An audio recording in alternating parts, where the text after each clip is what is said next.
लेकिन भाव कभी लिखल बड़ी सुंदर लाइन, जैसे कि आप लोग सुन ली संत शिरोमणि रविदास जी रामानंद गुरु के बनावे अब पावे बदे गईलन घाट पर। गंगा जी से नहा करके जे भी निकलन सोचलन गोड़ लगी, जाय के पैरवा लगल चाहत हुन दहिया छुआ गई।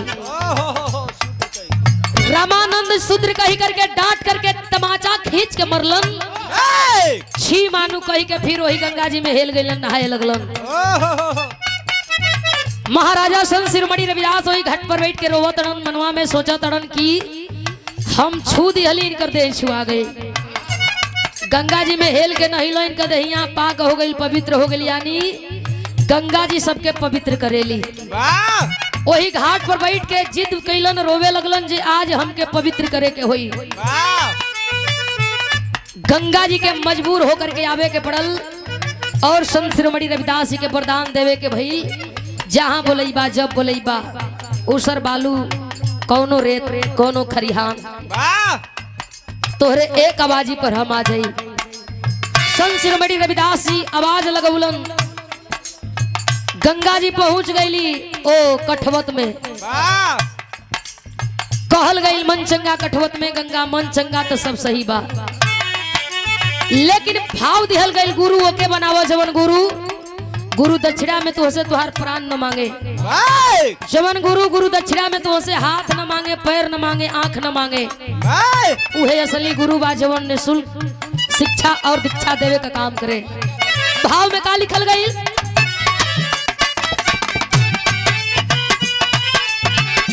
मन स्वाभिमान तुहरी मनवा में जति जो समाहित मितऊ।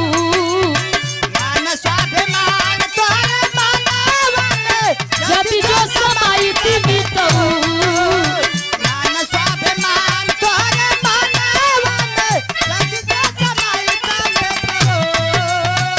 मन स्वाभिमान तुहरी मनवा में जति जो समाहित मितऊ।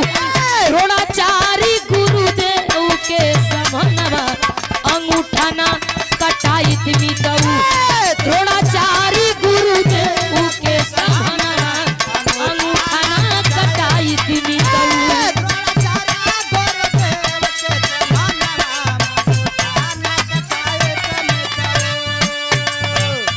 वह एकलव्य धनु विद्या प्राप्त करे बदे द्रोणाचार्य के यहाँ गईल।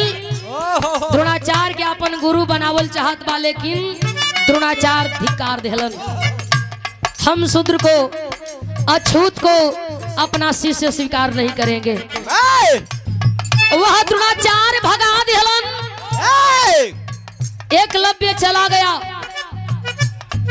द्रोणाचार्य के अपन गुरु मान करके श्रद्धा और भक्ति और भाव लेकर के मन में आंखी पर पट्टी बंधला है और हाथ में धनुष बाण लेकर के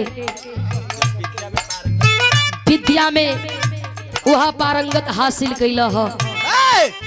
एकलव्य के लगल कि जब उन्हीं के गुरु मान करके जब हम धनु विद्या प्राप्त कैली तो अवश्य रूप से गुरु हमारू है हुवन।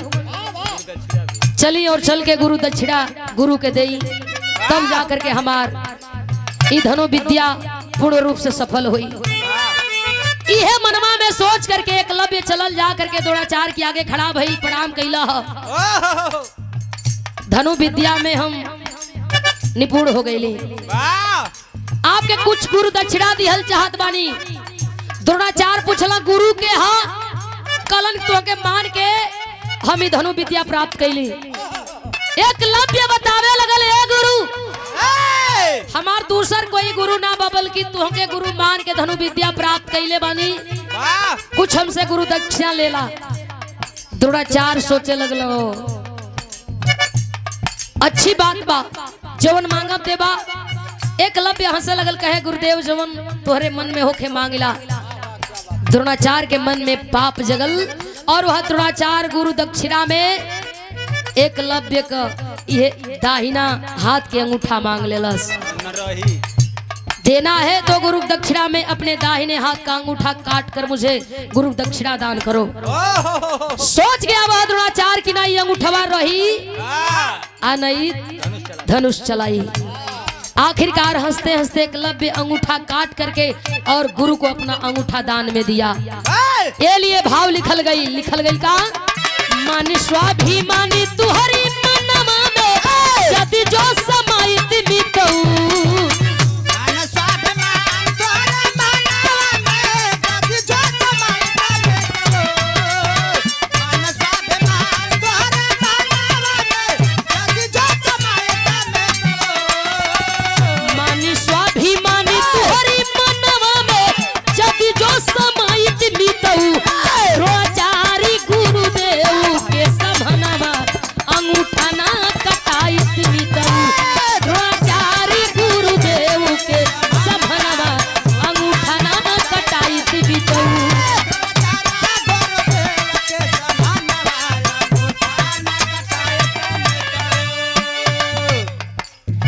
बेदिया पुराण के तू जनल ना खेला तू हसे घिनाला तब बनी हो जाल चेला तू हसे घिनाला तब बनी हो जाल चेला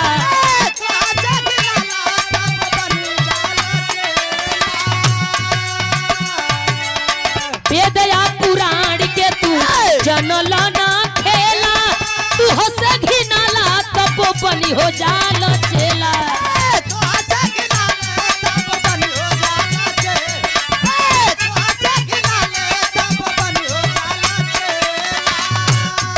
मन मनु बदियन के सामने जो शीश ना झुकाई थी मितऊ मन मनु बदियन के सामने जो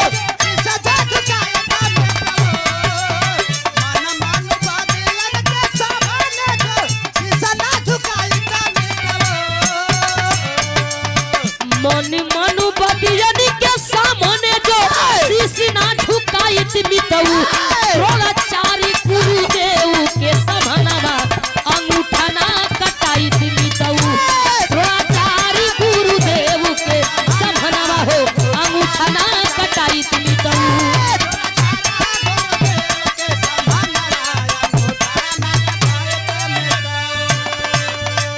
सनातन धर्म के मानल गलत ना हो लेकिन सनातन धर्म में गलत पट्टी पढ़ावल गलत बात है। बोल गई मन मनु बदियन के सामने जो शीश ना झुकाई थी मितऊ मन मनु बदियन के सामने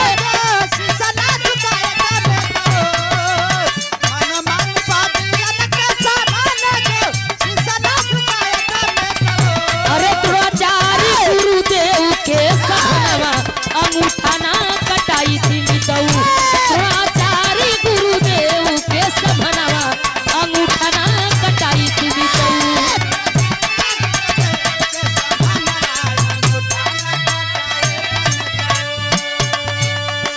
हमारे आप कई मन जा करके मनुवादियन के चरण में झुकेला हम आप अपने मन के खुदे काबू में ना कर पावेली। दोष दिहल जाला कि बड़कवा हमहन के सतावत बा बड़कवा हमहन के रेरी परलस बड़कवा गाड़ी देहला ओकर शौकीन हमहन खुदे भइल बानी जा।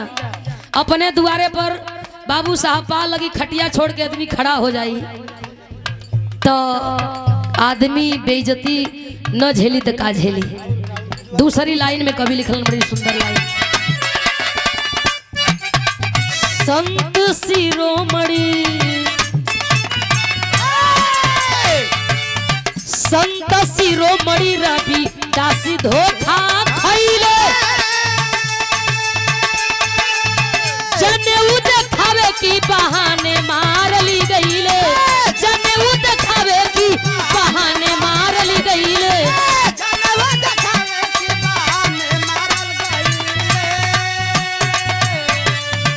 ब्राह्मणवाद बहुत ज्यादा बढ़ गई हल।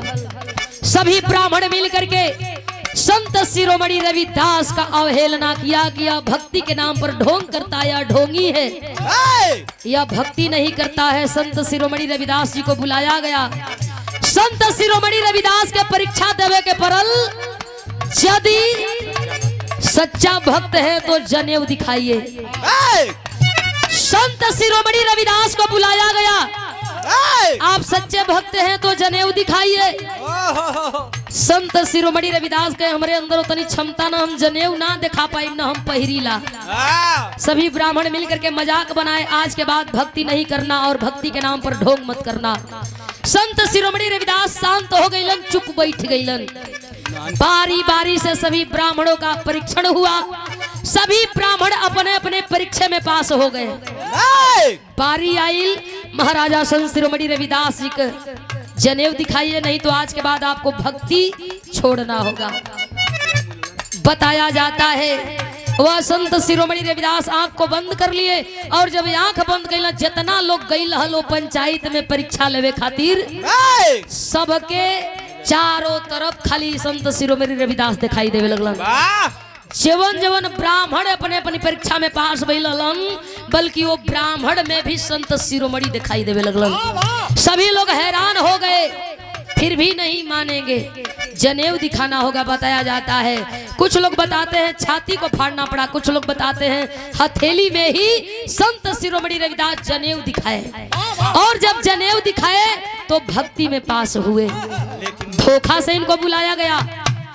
राणा सांगा चित्तौड़ का राजा, मीराबाई जो इनके आपन गुरु बना करके भक्ति को पाई थी, भक्ति को प्राप्त की थी। भगवान कन्हैया की मूर्ति के लेकर के मीरा रात दिन बस वही राधे कृष्ण कृष्ण राधे, यानी भगवान कन्हैया के प्यार में वह मीरा पागल हो गई थी। राणा सांगा घर से राज्य से निकलवा दिया, यह उल्टा है, यह राज्य में रहने लायक नहीं है। पति द्वारा उसको विष दिलवाया गया, भगवान का नाम लेके विष पान कैला, वह अमृत बन गई।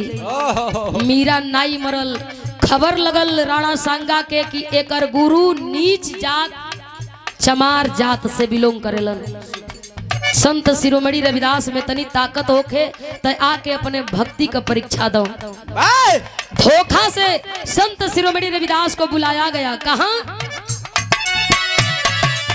संत शिरोमणि रविदास धोखा खइले, जनेऊ देखावे की बहाने मार ली गईले।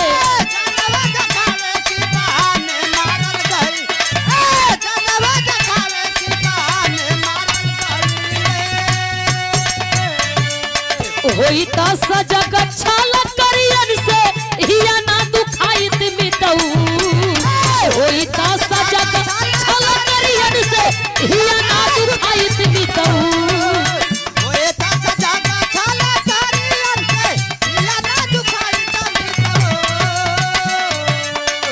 चित्तौड़ का राजा वह राणा सांगा परीक्षा लेवे लगल।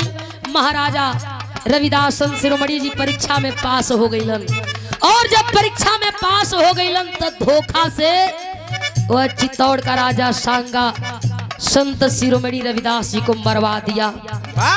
यह रहेगा तो हमहन का नाम बुता जाई, और यह मर जाएगा तो फिर हमहन का जयकार होई, हमहन का जयकार गुजी।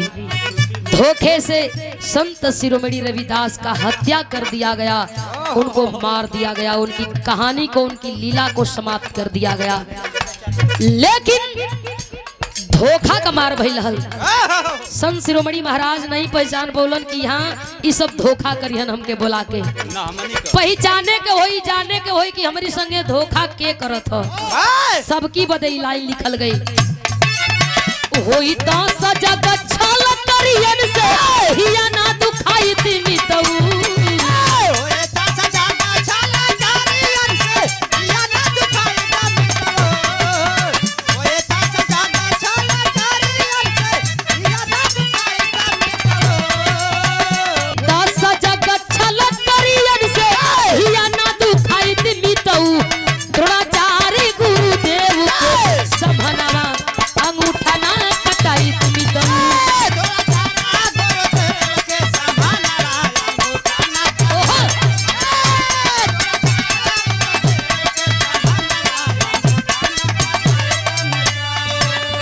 तीसरी लाइन कभी लिखलन, दुनिया में पेश किए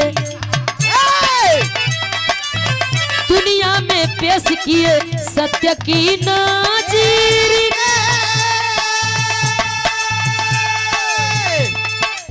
मारी के भगाई दिहले काशी से कबीर के।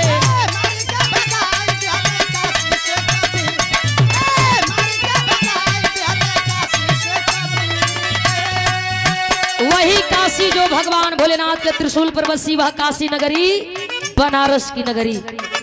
वही काशी में आपन भक्ति पूजा पाठ व कबीर दास करोस, लोगन का मन अशांत रहे शांत करे का काम करस।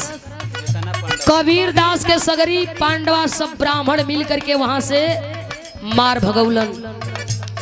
ई रही तो ये करे भक्ति में, हमहन के भक्ति में बड़ा अंतर हो जाई।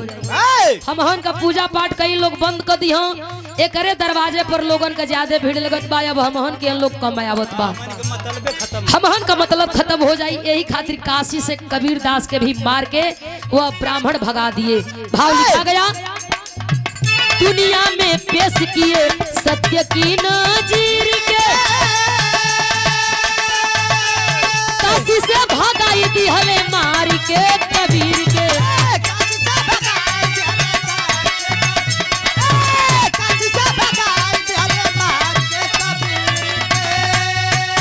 सारा रारा कोही के कबीरा सब जोगिरा नहीं गाइत मितऊ, सारा रारा कोही के कबीरा सब जोगिरा नहीं गाइत मितऊ।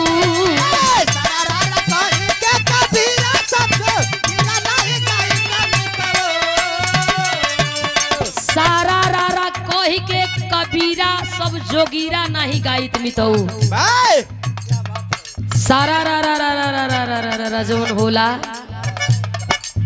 यह कबीर दास की देन है। यही से तो कवि लाइन के लिखलन, सारा रारा कोही के कबीरा सब जोगिरा नहीं गाइत मितऊ।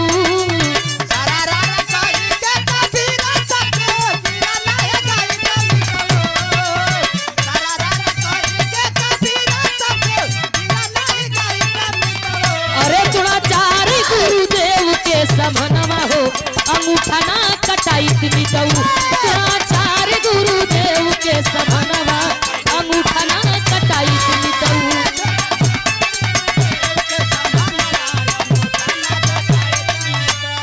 आखिरी भाव में कवि द्वारा परिचय दिहल गई।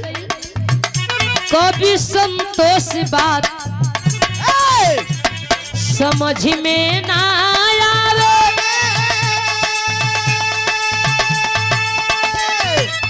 पिछड़ा समाज आज पीछे इनकी धावे, अजुओ पीछे इनकी धावे।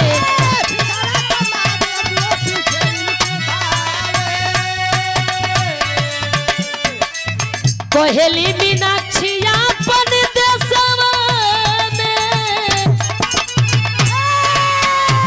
सत्य को पहचानिए और झूठ को डिलीट करिए। झूठ के पीछे मत भागा, नहीं तो बर्बाद तो भइले हुआ बर्बाद हो जीवा। हमको सताया गया, बचने के लिए अपने द्वारे हम आप सुअर बननी, हमार जान बची तो हम के नीच कहल गई। बचे खातिर हम आप जंगल में भाग के गईली, बनवासी हो गईली। हमके आपके बढ़िया रास्ता ना दिखा करके दारू भांग गजा के नशा में गोतल गई। ये असली हमन का पहचान बन गई। अजुओ यही में लोग अझुराइल बा। 200 का ड्यूटी मजदूरी करे वाला मनई 50 रुपया साझी ले घरे लेके यहाँ 200 रुपया इंदुरा चट्टी पर लैला मार के मस्त हो जाइए। उन्हीं से फिल्मी गावत है यहाँ, मेरी प्यारी फूल कुमारी आज तेरे लिए लाया हूँ गुलाबी गुलाबी साड़ी, आज तू पहनेगी गुलाबी गुलाबी मुस्कियाएगी।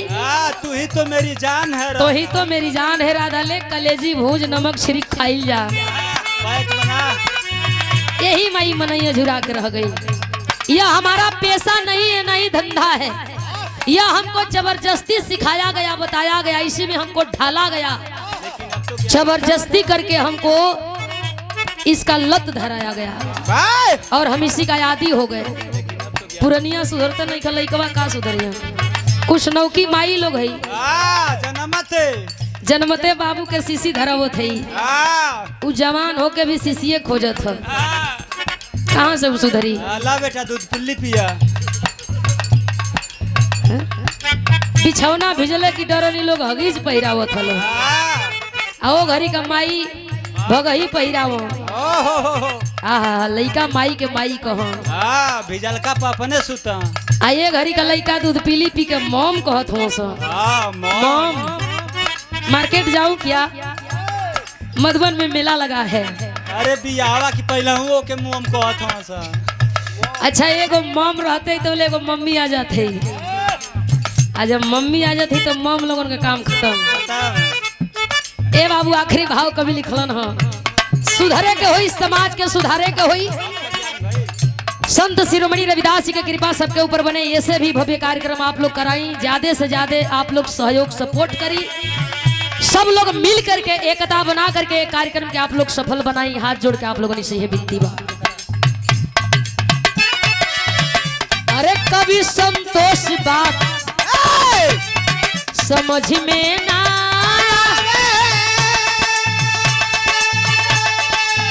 पिछड़ा समाज पीछे अजुओ इनकी धारे। पिछड़ा समाज पीछे अजुओ इनकी धारे।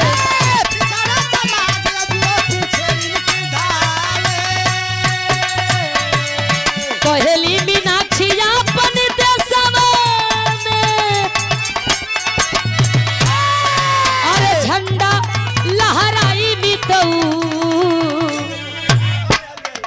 अब तो माने हमारे नेता अखिलेश यादव जी के कार्यालय पर भी लिख गई बा कि गर्व से कहें हम शुद्र हैं। आप लोग गर्व से कहिए हम शुद्र हैं। कार्यालय पर लिखा गई। अरे झंडा लहराई मितऊ थोड़ा चार गुरुदेव के समनवा अंगूठा न कटाई मितऊ।